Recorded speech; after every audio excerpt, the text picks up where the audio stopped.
Chief Minister Vijay that the plan for the airport in Parandur dropped.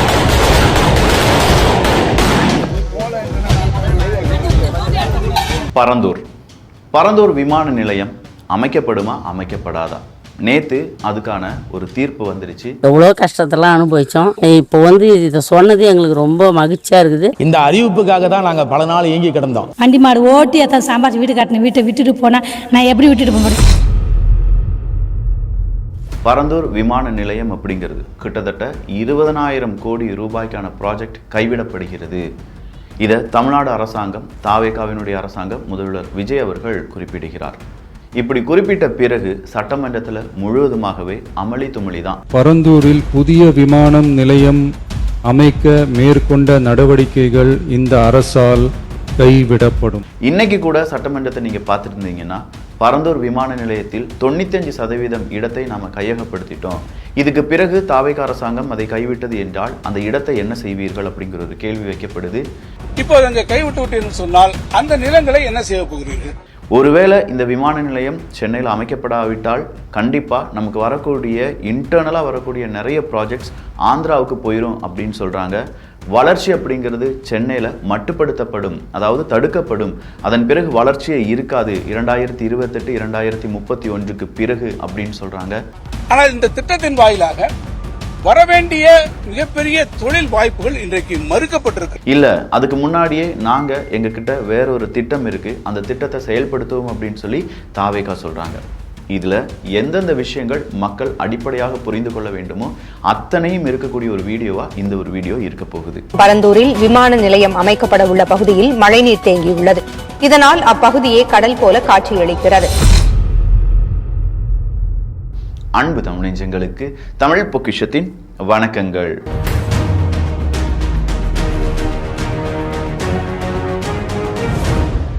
ஒரு விஷயத்தை பற்றி தெரிஞ்சுக்கணும்னா அதுக்கான டீப் நாலேஜ் அப்படிங்கிறது நமக்கு வேணும். நிறைய படிக்க தான் அந்த நாலேஜ் அப்படிங்கிறது நமக்கு கிடைக்கும். இந்த படிக்கிறதுல நாலேஜ் கிடைக்கிறத சரியாக நம்ம சொல்லி புரிய வச்சா மட்டும்தான் அதை பற்றியான புரிதலும் மக்களிடையே ஏற்படும்.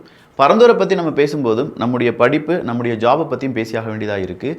நமக்கு தெரிஞ்ச ஆங்கிலத்தை வச்சு நம்முடைய ஜாபில் அடுத்த கட்டத்துக்கு போகலான்னு பார்த்தா நிறைய பேருக்கு அது சிக்கலாகவே இருக்குது. அப்படிப்பட்ட ஆங்கிலத்தை நம்ம ஈஸியாக கற்றுக்கணுன்னா இந்த கோர்ஸ் உங்களுக்கு உதவியாக இருக்கும். பொதுவாக ஆங்கிலம் அப்படின்னு சொல்லும்போதே இந்த டைமுக்கு நீங்கள் வரணும், இந்த டைமுக்கு நீங்கள் படிக்கணும் அப்படிங்கிறதுலாம் இதில் இல்லவே இல்லை. எப்போ வேணாலும் உங்களுக்கு எந்த டைம் ஃப்ரீயாக இருக்கீங்களோ தினசரி ஒரு 30லேருந்து 40 நிமிஷம், ஒரு 3லேருந்து 4 வாரங்கள் தொடர்ச்சியாக ஆங்கிலத்தில் பேசி ப்ராக்டிஸ் பண்ணிங்கன்னா உங்களுக்கு ஆங்கிலம் வெகு சுலபமாக வரும் அப்படின்னு சொல்லி சூப்பர்னோவா கிளைம் பண்ணுறாங்க. 1000க்கும் அதிகமான ஸ்பீக்கிங் ஆக்டிவிட்டீஸ் அப்படிங்கிறத ப்ரொவைட் பண்ணுறாங்க.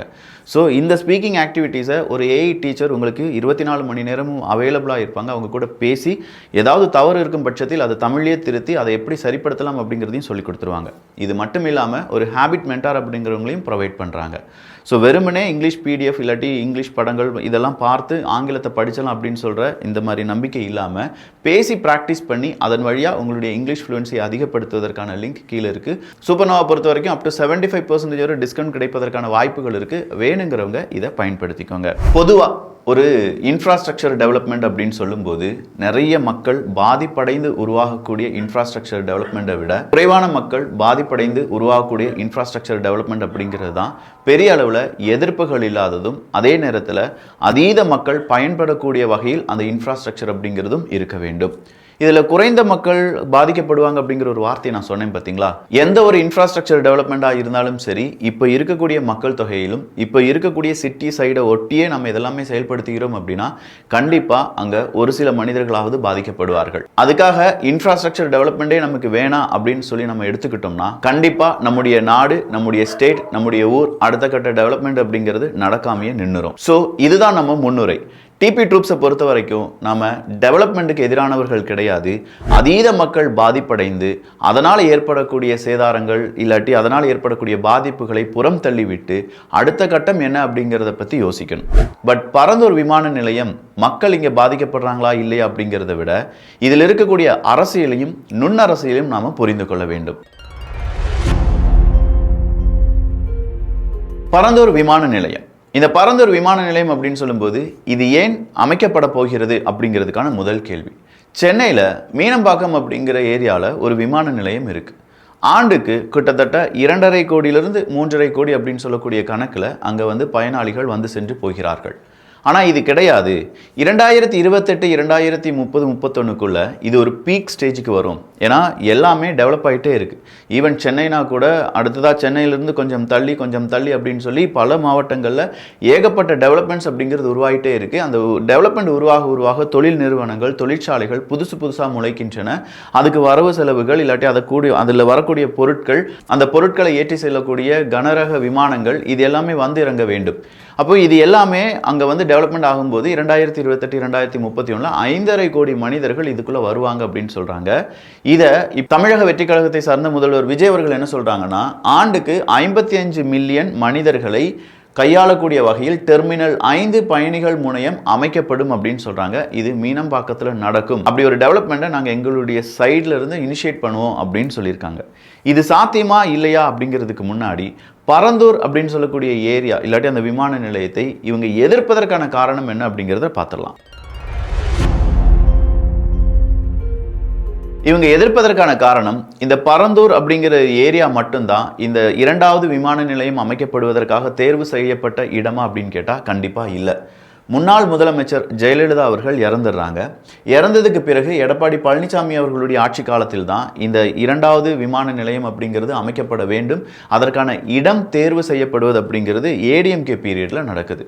இந்த ஏடிஎம்கே பீரியடில் நடக்கக்கூடிய இந்த இடம் தேர்வில் திருப்போரூர், படாளம், பன்னூர், பரந்தூர் இந்த 4 இடங்கள் தேர்வு செய்யப்படுகின்றன. இந்த 4 இடங்கள்ல 2வது விமான நிலையம் கட்டுவதற்கு பரந்தூர் அப்படிங்கிறத ஒரு மனதாக தேர்ந்தெடுக்கலாம் அப்படின்னு சொன்னது ஏடிஎம்கே கிடையாது, டிஎம்கே. அதாவது 2021 எலெக்ஷன் ஏடிஎம்கே கையிலிருந்து டிஎம்கே கைக்கு ஆட்சி வருகிறது. கரெக்டா 2/8/2022 தமிழ்நாட்டின் வளர்ச்சிக்கு படிக்கட்டாகும் புதிய பன்னாட்டு விமான நிலையம் அப்படிங்கிற ஒரு தலைப்புல அன்றைய முதலமைச்சராக இருந்த மு.க. ஸ்டாலின் அவர்கள் ஒரு அறிக்கையை வெளியிடுகிறார். அந்த அறிக்கையில ஏன் 2வது விமான நிலையம் அப்படிங்கிறது அமைக்கப்பட வேண்டும், அது அமைக்கப்படுவதற்கு பரந்தூர் ஏன் தேர்வு செய்யப்பட்டது அப்படிங்கிறதுக்கான விளக்கம் கொடுக்கப்படுகிறது. கிட்டத்தட்ட 2.2 கோடி பயணிகளை கையாண்டு வருகிறது மீனம்பாக்கம் ஏர்போர்ட். தற்போது நடைபெற்றும் விரிவாக்கும் பணிகளுக்கு பிறகு அடுத்த 7 ஆண்டுகளில், அதாவது 2022 சொல்றாங்க, அடுத்த 7 ஆண்டுகளில் விமான நிலையம் அதிகபட்ச அளவான 3.5 கோடி பயணிகளை மட்டும்தான் கையாளும் திறன் அப்படிங்கிறது எட்டும் அப்படின்னு சொல்லி தான் 2022 சொல்றாங்க. அதாவது 2029க்குள்ளேயே 3.5 கோடி மனிதர்களை மட்டும்தான் இந்த மீனம்பாக்கம் ஏர்போர்ட் அப்படிங்கிறது கையாளும் அப்படிங்கிறது திமுகவினுடைய கணக்கு. இந்த மீனம்பாக்கம் ஏர்போர்ட்டை எக்ஸ்பேண்ட் பண்ணுறதுக்காக சென்ட்ரல் கவர்மெண்ட் வந்து நமக்கு ஏதாவது ஒரு அறிவிப்பு வந்திருந்ததா என்று கேட்டால் எஸ், அந்த அறிவிப்பு வந்துச்சு.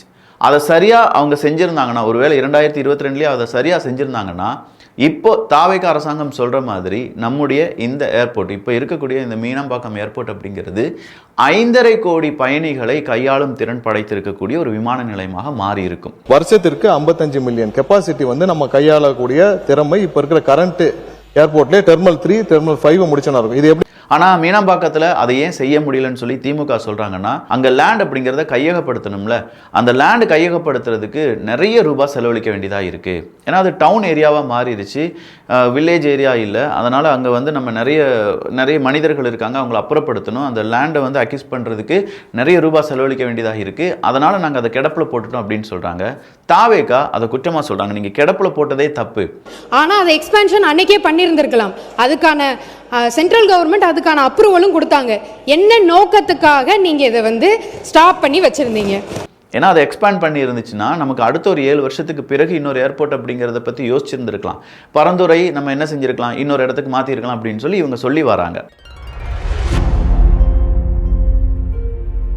அடுத்ததா பரந்தூர் தான். கிட்டத்தட்ட 5700 ஏக்கர் நிலப்பரப்பு அப்படிங்கிறது இந்த 2வது விமான நிலையத்துக்காக தேர்வு செய்யப்பட்டிருக்கிறது. இந்த 5700 ஏக்கர் அப்படின்னு சொல்லும்போது இதை விட அதிகமான ஏக்கர் நிலப்பரப்பில் இருக்கக்கூடிய விமான நிலையங்கள் நம்ம இந்தியாவில் இருக்கான்னு கேட்டால் இருக்குது. அது வந்து ஹைதராபாதாக இருக்கட்டும், இன்னும் சில முக்கியமான ஏர்போர்ட்ஸாக இருக்கட்டும், அவங்க எல்லாமே 5700 5000க்கும் அதிகமான நிலப்பரப்பை அவங்க ஒரு ஏர்போர்ட்டாக டிசைன் பண்ணியிருக்காங்க. அங்கே வரக்கூடிய விமானங்கள் பெருவாரியான விமானங்களால் இப்போ இருக்கக்கூடிய சென்னை ஏர்போர்ட்டில் வந்து இறங்குவதற்கும் இல்லாட்டி மறுபடியும் அதை ஆப்ரேட் பண்ணுறதற்கும் தேவையான இடவசதி இல்லை அப்படிங்கிறதும் பலருடைய குற்றச்சாட்டு தான். அது உண்மையும் கூட தான். ஸோ எக்ஸ்பேண்ட் பண்ணும்போது டெர்மினல் 5 அப்படிங்கிறதுக்கான அந்த எக்ஸ்பேன்ஷன் அப்படிங்கிறதெல்லாம் வரும்போது ஒருவேளை இப்போ இருக்கக்கூடிய விமான சேவையை அதிகப்படுத்துவதற்கான வாய்ப்பை நாம் நம்முடைய மீனம்பாக்கம் ஏர்போர்ட்லேயே செய்கிறதுக்கான வாய்ப்புகளும் அதிகமாக இருக்குது.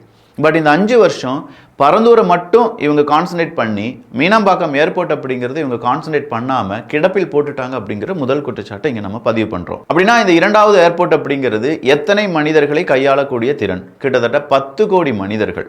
நம்ம மீனம்பாக்கம் இப்போ 2.5 கோடி பயணிகளை மட்டும்தான் கையாள்கிறது.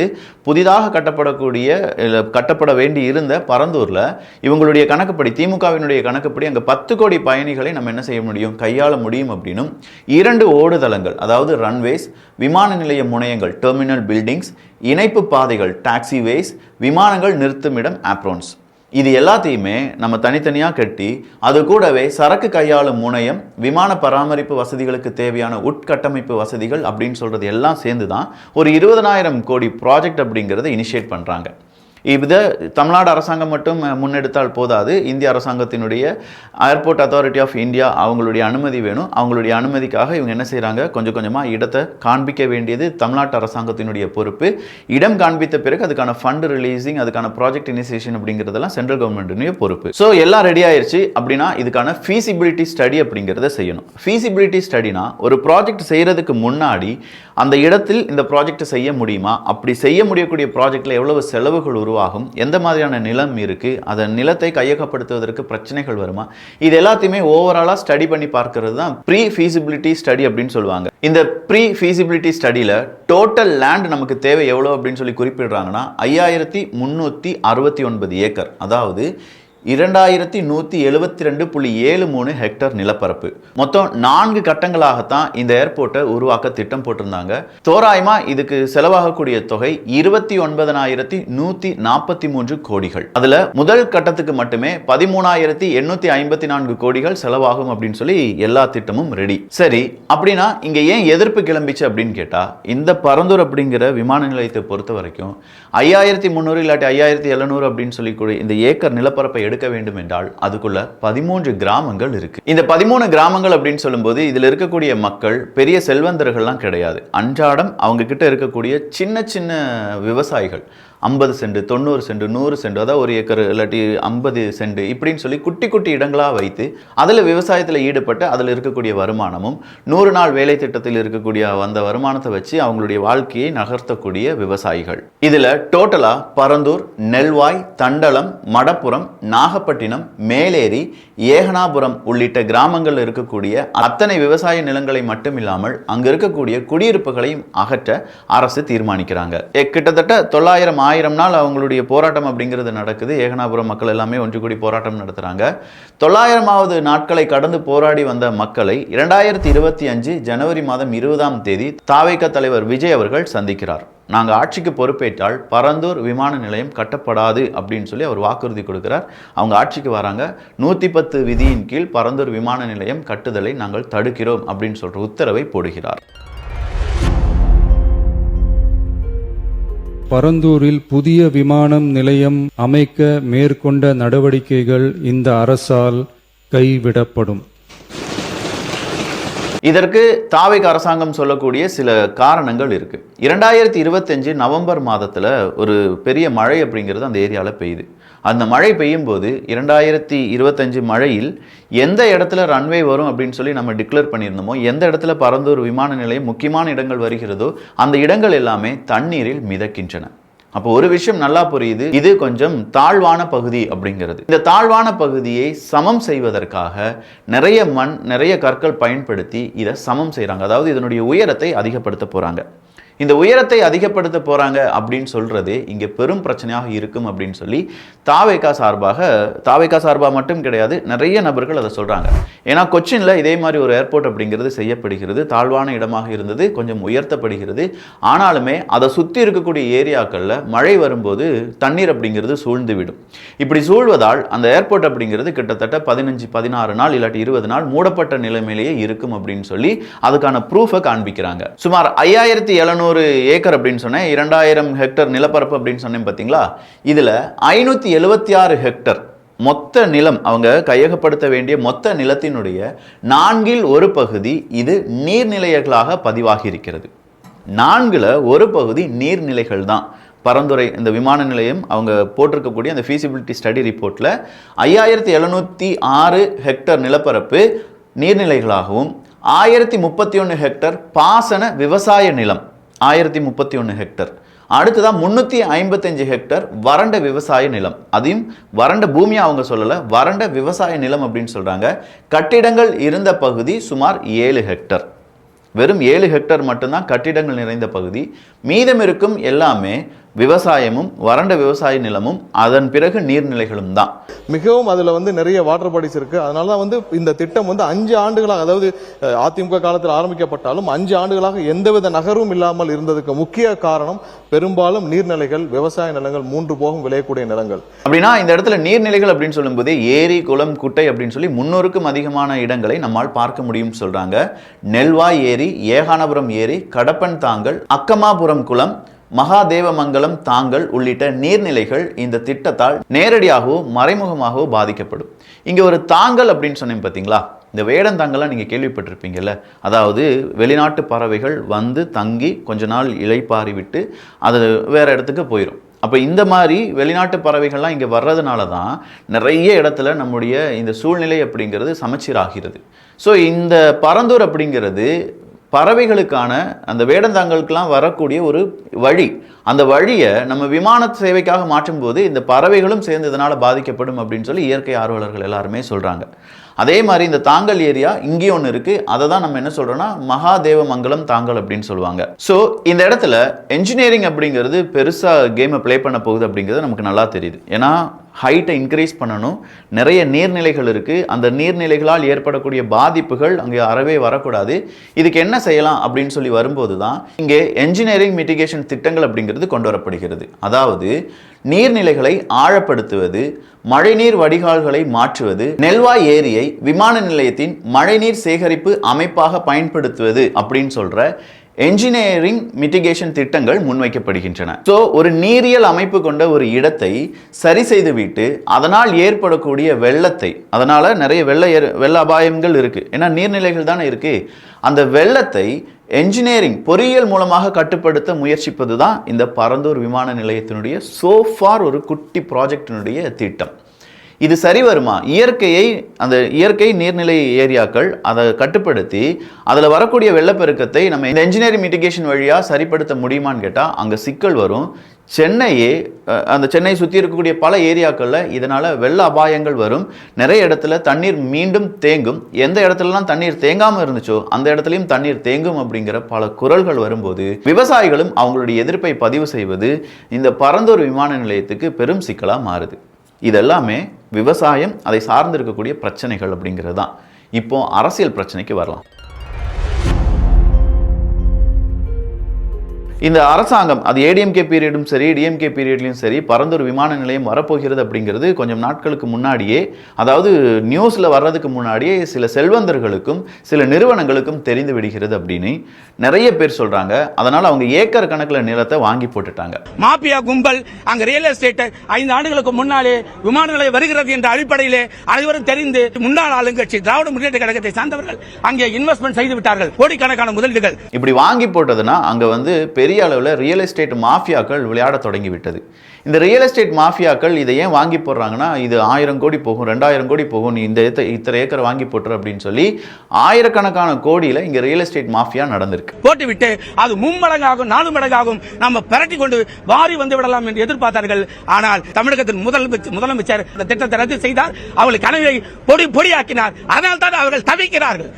இதை வாங்கினவங்க எல்லாருமே செல்வந்தர்கள், அரசியல்வாதிகள், முக்கியமான பிரமுகர்கள், முக்கிய நிறுவனங்கள். அதுல சில ஸ்கொயர் நிறுவனங்களுடைய பெயர்லாம் அடிப்படுதுன்னு வச்சுக்கோங்களேன். இதுல இப்ப அதிகமாக கவலைப்பட்டு இங்க கதறுபவர்கள் அனைவரும் பாத்தீங்கன்னா ஒண்ணு ஜி ஸ்கொயர் மாப்பிளைக்காக இருக்கட்டும், இல்லைன்னா அதுல கருப்பு பணத்தை கொண்டு போய் முதலீடு செய்தவர்களா இருக்கட்டும், வேற யாருக்காகவும் இருக்காது. இப்ப இவங்களுக்கு இங்க இருக்கக்கூடிய அரசியல்வாதிகள் ஒரு கமிட்மெண்ட்டை கொடுத்திருக்காங்க, இது கண்டிப்பா டெவலப் ஆயிரும், இங்கதான் ஏர்போர்ட் வரப்போகுது அப்படின்னு சொல்லி. அது இப்போ வராது அப்படின்னு தெரிஞ்ச உடனே முன்னாடி இருந்த எதிர்கட்சியா இப்போ இருக்கக்கூடிய திமுகவுக்கு அது ஒரு ப்ரெஷரை ஏற்படுத்துது அப்படின்னு சொல்லி தாவேகா சொல்றாங்க. ஆனால் இவங்க என்ன சொல்கிறாங்க, திமுக என்ன சொல்கிறாங்கன்னா, இல்லை நாங்கள் கம்ப்ளீட்டாக ஸ்டடி பண்ணிட்டோம், 5000 ஏக்கர் நிலப்பரப்பு வேறு எங்கேயுமே சென்னையில் எடுக்க முடியாது. அதில் டிஆர்பி ராஜா அவர்லாம் என்ன சொல்கிறார் அப்படின்னா, நீங்கள் வேணால் கூகுள் மேப்பு, கூகுள் எர்த்தை எடுத்துக்கோங்க, அதில் ஒரு ஸ்கொயர் வரைங்க, 5000 ஏக்கருக்கான ஒரு ஸ்கொயர் வரைங்க, அப்படி ஸ்கொயர் வரைந்து சென்னையில் இருக்கக்கூடிய ஏரியாக்கள் ஏதாவது பொருந்துதான் பாருங்க. கூகுள் எர்த்தை ஓப்பன் பண்ணுங்க, ஒரு ஸ்கொயர் ரெடி பண்ணுங்க, அதில் தூக்கி வச்சு பாருங்க, எங்கேயாவது உங்களுக்கு கிடைக்கதான் தயவு செஞ்சு பாருங்க. நீர்நிலைகள் இல்லாத ஒரு ஏரியா இருக்குதான்னு பாருங்க, கண்டிப்பாக உங்களால் எடுத்து பார்க்கவே முடியாது. ஸோ நாங்கள் இந்த பிளானை போட்டது தான் சரியான பிளான், இதுக்கு மேலே ஒரு பிளான் உங்களால் போடவே முடியாதுன்னு சொல்கிறாங்க. இதெல்லாம் யோசிக்காம எப்படி நாங்கள் பண்ணுவோம்னு நினைக்கிறீங்க? நாங்கள் ஏதோ ஓரளவுக்காவது இதெல்லாம் படிச்சிருக்கோம் சார், அதனால ஏதோ கொஞ்ச அளவுக்காவது நாங்கள் இதெல்லாம் தெரிஞ்சுக்கிட்டு பேசுகிறோம். இல்லை எங்ககிட்ட வேறு பிளான் இருக்கும், நாங்களும் இடத்தை தேர்வு செய்வதற்கான முயற்சிகளை ஈடுபட்டு இருக்கோம் அப்படின்னு சொல்லி தாவேக அரசாங்கம் சொல்கிறது. இந்த இடத்துல பெருமுதலைகள் இருக்கிறார்கள் அப்படிங்கிறது ஒரு பிரச்சனை.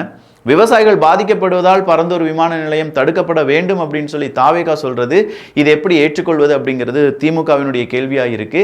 அப்போ இந்த இடத்துல 2 போட்டி, ஒன்று பெருமுதலைகளா இல்லாட்டி விவசாயிகளா அப்படிங்கிற ஒரு போட்டியாகும் இந்த பரந்தூர் விமான நிலையத்தை நம்ம பார்க்கலாம்.